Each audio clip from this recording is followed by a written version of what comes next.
I think the differences are enormous. In 2009, people were operating within the framework of the Islamic Republic as supporters for reform. So they felt that change can come from within. And it obviously didn't. So that's one big difference. Now, the idea of reform is pretty much dead. The hardliners have taken over the state. So the battle lines are much clearer. People aren't looking to negotiate change. So that's so big. I also think we're much closer to a succession crisis. I think that Khamenei is, reaching the very end of his rule, and apparently he's very sick. So if he dies, then the question becomes who will be able to replace him. He's been ruling Iran since 1989 by virtue of 60 votes that were cast by the assembly, less than 60 votes, cast by the Assembly of Experts, which is like this college of cardinals. That's a long time, 1989 till 1920, till 2022. And he can do that because of a myth. The myth is that, Iran's supreme leader derives his sovereign powers in the name of the Mehdi, or the hidden Imam. And that myth is enshrined in Article 5 of the Iranian Constitution.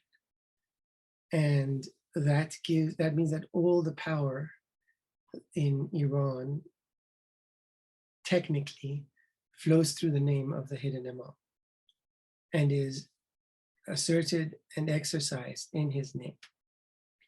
So the next guy, so this is obviously been a hoax, and it's been a very expensive hoax because every person who's hanged or killed or martyred in Iran is hanged, killed, and martyred effectively by clerics who are claiming to act in the name of the hidden Imam. So, the protests are really important, but they won't settle what is ultimately a theological question. And it's a question about the nature and legitimacy of political power in Iran. And as long as Iran's clergy, who opposed this idea right from the beginning in 1979 when Khomeini proposed it, as long as Iran's clergy remain silent about it, the protests will only take us so far.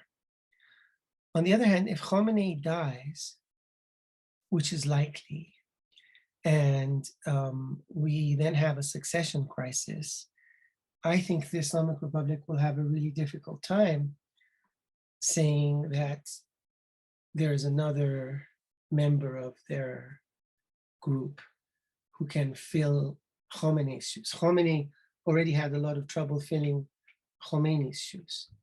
So I see that as a major difference between 2009 and now, in that the very foundations of Iran's theocracy are now under question, and the battle lines are clear and drawn, and the Iranian people are mobilized like never before.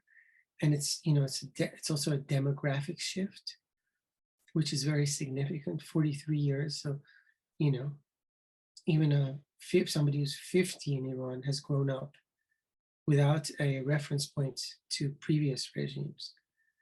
So I think that these things don't bode well for the Islamic Republic at all.